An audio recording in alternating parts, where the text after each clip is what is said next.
So, designer fragrances. I found 5 designer fragrances in my collection that, well, in my opinion, are pretty pricey. But the good news is I also found 5 alternatives to those pricey designer fragrances. You want to know what they are? Meet me on the other side of this intro and we'll talk about them.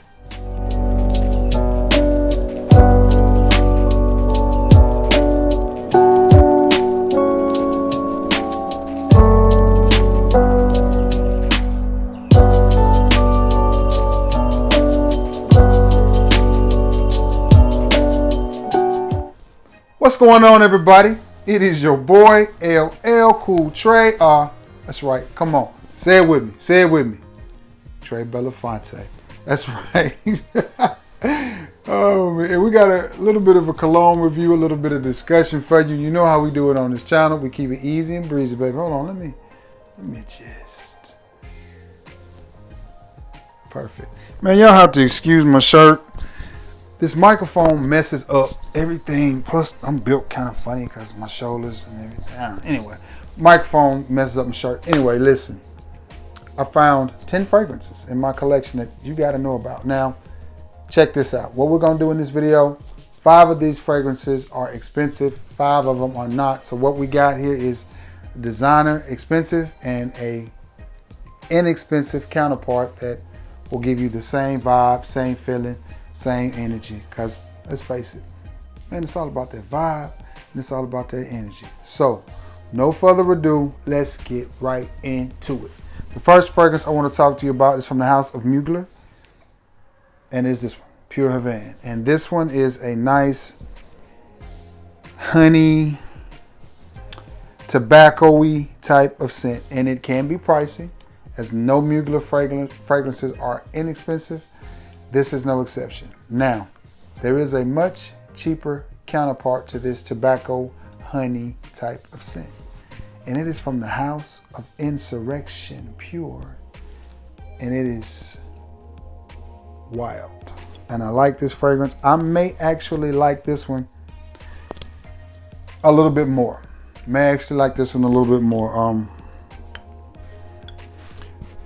Why? Other than the fact that it's inexpensive, I don't know. To me, it just has it has a more pronounced tobacco note in it.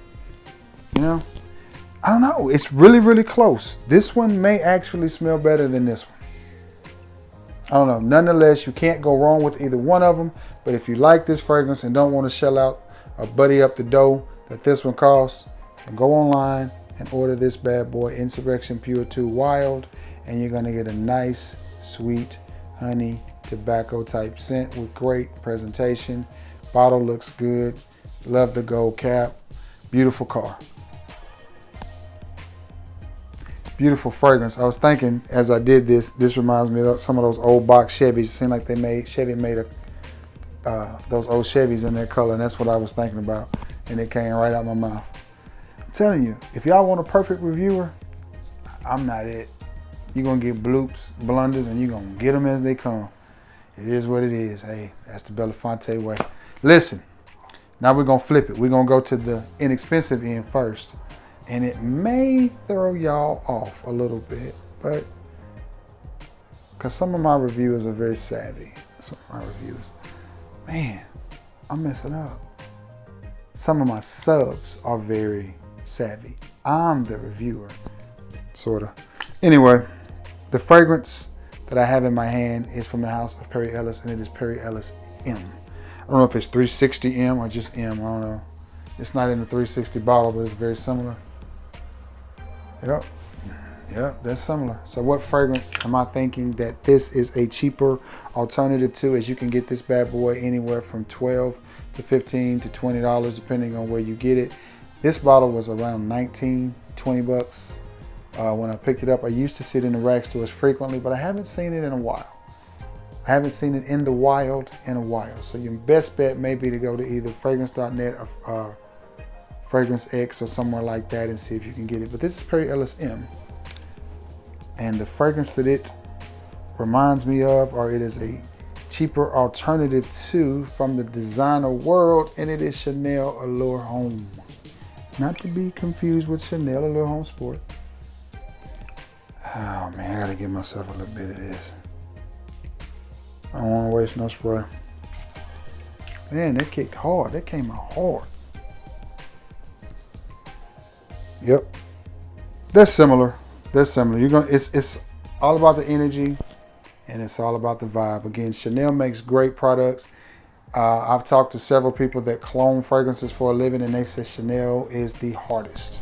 That something about the ingredients that they use and the process that they make their fragrances. They say they're just very hard to clone. So, not that Perry Ellis was trying to clone this when they made this, but there is a nice similarity between the two. You would get the same exact vibes, and for the price difference, I would choose this one.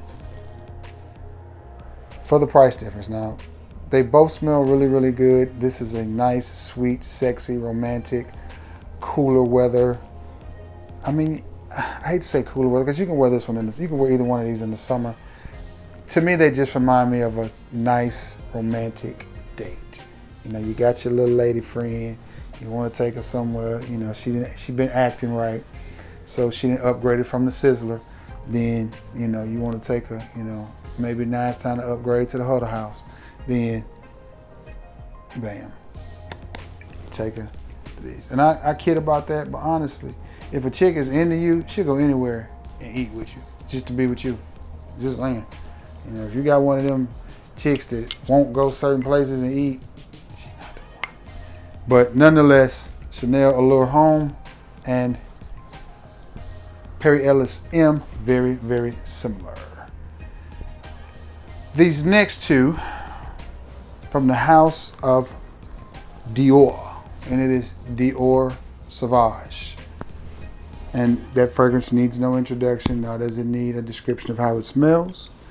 And the fragrance that best in my collection represents it that you can easily find is Playboy's London. Not best represented, but they give off the same energy and the same vibe to me. Savage is one of those fragrances that people either hate or they love. I'm on the fence with it. I don't hate it. I don't love it. I'm proud to have it in my collection. I will probably add the Elixir as well because I hear it's the best out of the line. I like Savage de Parfum. If you're looking for a fragrance that gets attention and draws compliments, Savage. If you're looking for a cheaper version that draws attention and draws compliments, Playboy's London. I promise you, it'll do the trick. Playboy London. You probably have to get this online. I used to see these Playboy fragrances everywhere along with the Adidas fragrances. As a matter of fact, the sticker is still on this one, and I paid $3.49 off the clearance rack, but that's been some years ago. But still, nonetheless, that is a good alternative to Savage. Now, from the house of Chanel, again, we have Bleu de Chanel. And this is one of my favorite fragrances. I love it. I love the sharpness. But at the same time, the coolness. I think it's just a well-rounded, well-blended fragrance, and I like it. I love wearing this fragrance. I think it does what it's supposed to do. And what fragrance in my collection do I think gives off the same vibe and same energy as Bleu de Chanel, the EDT, I might add if I didn't throw that in? Salvatore Ferragamo's Essenziale Bleu. Now, out of all these fragrances, these two are probably the farthest apart. Nonetheless, this is a great fragrance, and so is this one. And this one will give you the vibe of this one. No, it's not the exact same, but that feeling, that blue, that citrus, that cool, refreshing vibe that this gives, this will give you as well. This one is over $100. This one you can get for under $20. So especially with this 50 ml bottle, I think this one's about 16. So you do the math. 16, 100, 16, well, over 100. For me, it's a no-brainer. It's this one, and I have them both. And again, I love this fragrance. Don't get me wrong, I absolutely love it. But for the price difference, I'll rock this one and be just as happy. All right, I got two more.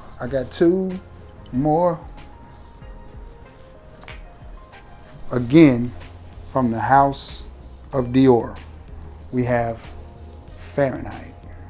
And we all know this is a violet leaf monster, violet leaf, leather. That just smells good to me, man. I absolutely love the way this fragrance smells. It reminds me of the late 90s, early 2000s, when life was simpler. You know, seems like money was flowing more. We didn't have all this COVID stuff, man. It just seemed like life was simpler in like 99 and 2000. And I remember the world was supposed to go crazy because we were starting a new millennium and all of this stuff. And it didn't. But nonetheless, I need this. I don't know why I sit it over there. This is a fragrance that I absolutely love. And I've had 2 or 3 bottles of this. Love it. Now, this is about $60 to $100 for this. Well, $50 to $100, depending on what size you buy, which to me is expensive. I need to explain that too.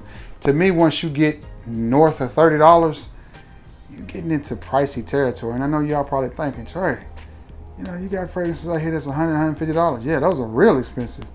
$50, $60, $70 is an expensive fragrance to me. That's just me. Anything over $30, I'm seriously thinking about it. Like, man, do I got something at home that smell like this? Because if I do, I'm like, I got someone, so I don't need that.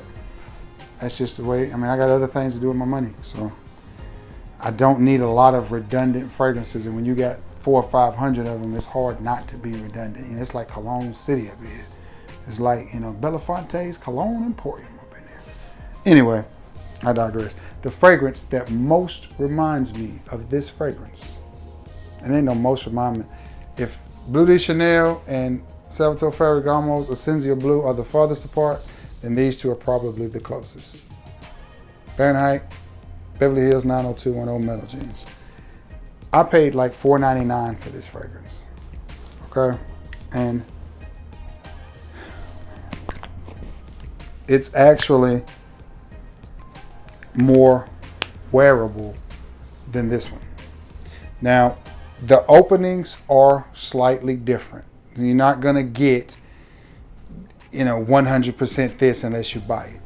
So understand that. None of these fragrances are 100% anything. They're close. They give you the same vibe, the same energy, the same feeling, okay? And that's because it may be 1 or 2 notes that are the same. This one is actually more wearable than this one. But when they dry down, they're so similar that, you know, only a trained nose, I think, would be able to tell them apart. For example, and it's been, I'm trying to I think I had just gotten married to Kels. So this had to be 6 years ago, maybe even set. I wore this to Walmart. And I was walking down the aisle and the lady was working and she was stocking and she stopped me. She said, excuse me. She said, what cologne is that you got on? That smells so good. I said, it's Fahrenheit. I sure did. This is what I had. I said, it's Christian Dior Fahrenheit. She said, that's what I thought that was. That smells so good. My dad wore that. I thought, well, your daddy smelled good. And kept it pushing. So, in the air, off your skin, fragrances do different things anyway because everybody's body chemistry is different. So, it is what it is. But these two, to me, are very, very similar. At one time, this was out of stock and you couldn't hardly find it. But they restocked it, got it back in. So for the price of around 9 to 12, let's say 15 to be on the safe side, 9 on the low end, 15 on the rough end. How about that? Beverly Hills 90210 Metal Jeans. I'm gonna put some of this in the air. I'm gonna put it, oh my goodness. Man, that Chanel smells good. Yeah, that's what I love about doing these videos. Just getting to smell these fragrances. Man, it's nice. Yeah, the opening is definitely different. But when you get to the dry down, and it just takes just a few minutes, the violet leaf and this comes out, and it gives you, there it goes. So it just like that, give it just a minute. I'm not sure that this has the violet leaf note, but it's something in there that gives off that same type of energy, that same type of vibe that makes me think of Christian Dior's Fahrenheit. That's just my opinion. So, little recap. Pure Van, Wild. Chanel, Allure, Homme. Per Ellis. Dior Savage, Playboy London. Again, those are not as close as I would like for them to be, but still, you know, I think it's going to give you the same vibe. Same thing here. Bleu de Chanel, Essenziale Bleu by Salvatore Ferragamo. Ballpark. Ballpark. Not exactly a home run here, but a nice solid double. Nice solid double. You may can stretch it to a triple if you play your cards right, but nonetheless, you're gonna smell good. You're gonna smell good. And these two right here, just solid. Very, very, very similar. Dior Fahrenheit, Beverly Hills 90210. Metal jeans. All right, guys, that concludes today's presentation. Again, man, I'd like to thank you all for coming by this channel. Thank you for being the best part of this channel. It means a lot to have you guys near and dear. I really appreciate it. Also, please be active in the comment section. Tell me about your experience here at Belafonte's Belafonte's Cologne Emporium. No, I'm just kidding. Seriously, be active in the comment section, please. It helps YouTube. It helps the algorithms. So if you got a favorite reviewer, even if it's not Trey Belafonte, when you watch your favorite reviewer, comment, even if they don't comment back like Trey Belafonte does, still, it helps them. Give it a thumbs up, that helps them too. So if you got a favorite reviewer out there and you want to help them grow and help them be seen more, those are just some of the things that you have to do to help them, okay? To do your part. If you have any familiarity with these fragrances, you know what to do. Let me know about them. If you have a expensive fragrance in your collection that has a cheap alternative to it, not named Creed of Venice, because let's face it, I'm tired of those. So let me know. Let me know in the comments section below. Again, thank you all for being the best part of this day. If you have some video ideas that you would want me to do, let me know. There should be some videos coming out. I know the next 3 or 4 days I plan to put up videos, so you know, stay tuned and be on the lookout for them. So thank you for stopping by. Until next time, God bless you, and I love you all. Peace.